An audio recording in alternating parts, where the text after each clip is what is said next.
Assalamualaikum warahmatullahi wabarakatuh. Alhamdulillahi rabbil alamin. Wal aqibatu lil muttaqin. Wala udwana illa 'alal zalimin. Asyhadu an la ilaha illallah wahdahu la syarikalah. Al malikul haqqul mubin. Wa asyhadu anna Muhammadan abduhu wa rasuluh.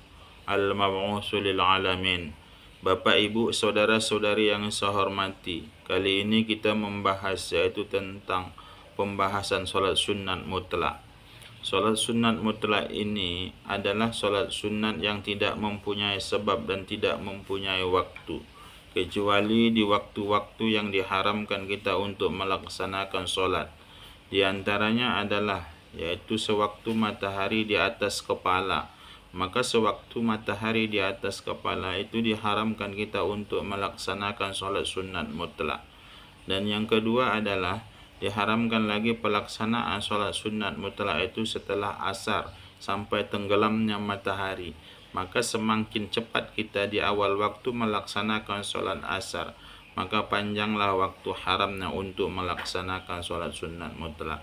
Kalau kita di akhir waktu melaksanakan solat asar, maka singkatlah diharamkan waktu pelaksanaan solat sunat mutlak.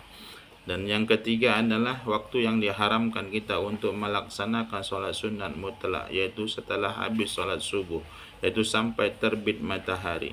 Sama dengan tadi solat asar, kalau semakin cepat kita melaksanakan solat subuh, maka panjanglah waktu haram untuk melaksanakan solat sunat mutlak.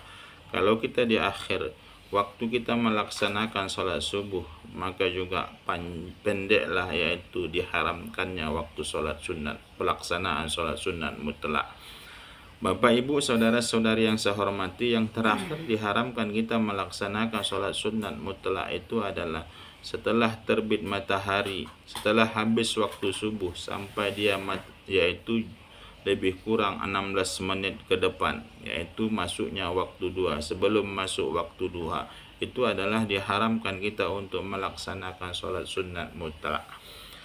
Maka oleh sebab itu di beberapa tempat itu kita tidak boleh melaksanakan solat sunat mutlak. Kenapa dikatakan solat sunat mutlak?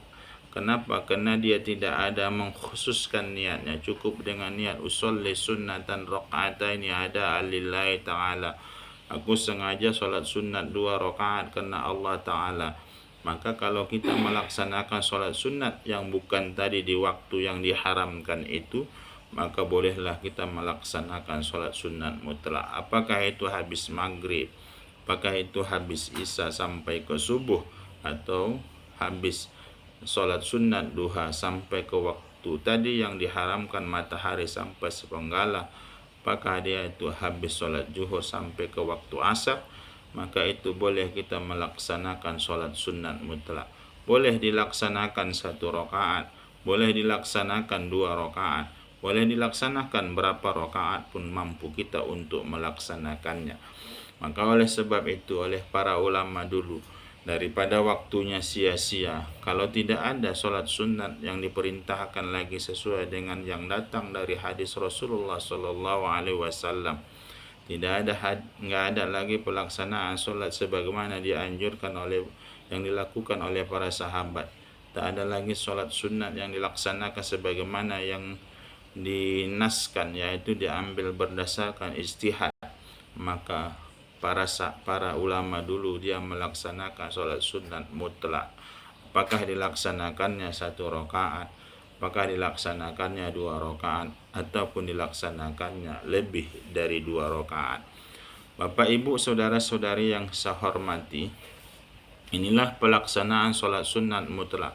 Bagaimana cara pelaksanaannya? Boleh kita laksanakan seperti solat sunat biasa, yaitu habis kita menutup aurat, habis kita sebagaimana syarat solat, lantas itu kita mengarah kiblat. Apakah laksanakan di rumah, apakah dilaksanakan di masjid, itu seperti pelaksanaan solat sunat biasa. Atau kita memang melaksanakan solat sunat itu sedang di kendaraan, solat sunat mutlak di atas kendaraan, maka kiblat kita yang kalau kita melaksanakan solat sunat mutlak di atas kendaraan, kiblat kita adalah kemana arah jalan, itulah arah kiblat kita untuk melaksanakan solat sunat mutlak.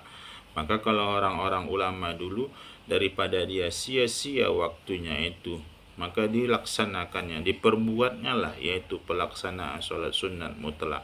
Kalau dia melangkah dari rumah, bahkan menurut para ulama, yaitu orang-orang zaman dahulu, ulama-ulama, orang ibadah, ahli ibadah zaman-zaman dahulu, kalau setelah mereka keluar dari rumah, mereka berniat usolli sunnatan mutlak, usolli sunnatan mutlak rakaataini ada alillahi ta'ala, Allahu akbar, kemudian dia sambil jalan baca doa iftitah, baca bismillah, baca sani, kemudian nanti ada waktunya, yaitu sudah sampai kepada ruku, maka dia laksanakan ruku, kemudian dari i'tidal, kemudian setelah itu sujud dia dengan isyarat, duduk antara dua sujud dia dengan isyarat, kemudian nanti dia sujud lagi dengan isyarat, dan laksanakannya 2 rakaat, salam dia, kemudian setelah itu disambungnya lagi. Atau orang-orang zaman dahulu, dia keluar dia dari rumah jalan kaki, Allahu akbar, kemudian setelah dia angkat takbir, dia baca doa iftitah, dia baca Al-Fatihah, dia baca sani, kemudian ruku dia dengan isyarat sambil dia berjalan, ya. Kemudian setelah itu udah cukup 2 rakaat, dia salam. Kalau dia membuat sholatnya itu 2 rakaat sekali salam, kalau dia membuat rakaatnya itu 3 sekali salam, 4 sekali salam, 5 sekali salam, dia tidak perlu 2 rakaat salam.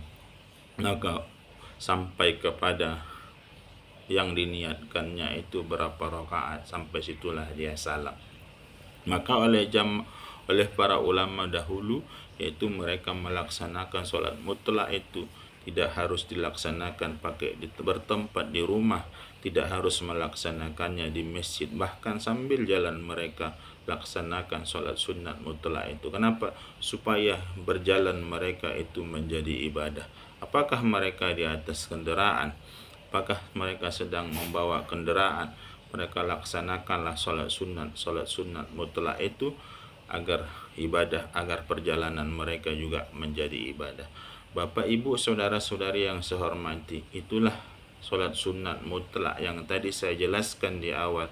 Sholat sunat mutlak yang tidak mempunyai sebab dan tidak mempunyai waktu, kapanpun boleh dilaksanakan, kecuali waktu-waktu yang diharamkan kita untuk melaksanakannya. Boleh dilaksanakan di rumah, boleh dilaksanakan di masjid, boleh kita melaksanakannya sambil berjalan. Kalau kita laksanakan sambil berjalan, kiblat kita adalah kemana arah jalan kita melangkah. Terima kasih atas segala perhatian, mohon maaf atas segala kekurangan. Wabillahi taufiq wal hidayah. Assalamualaikum warahmatullahi wabarakatuh.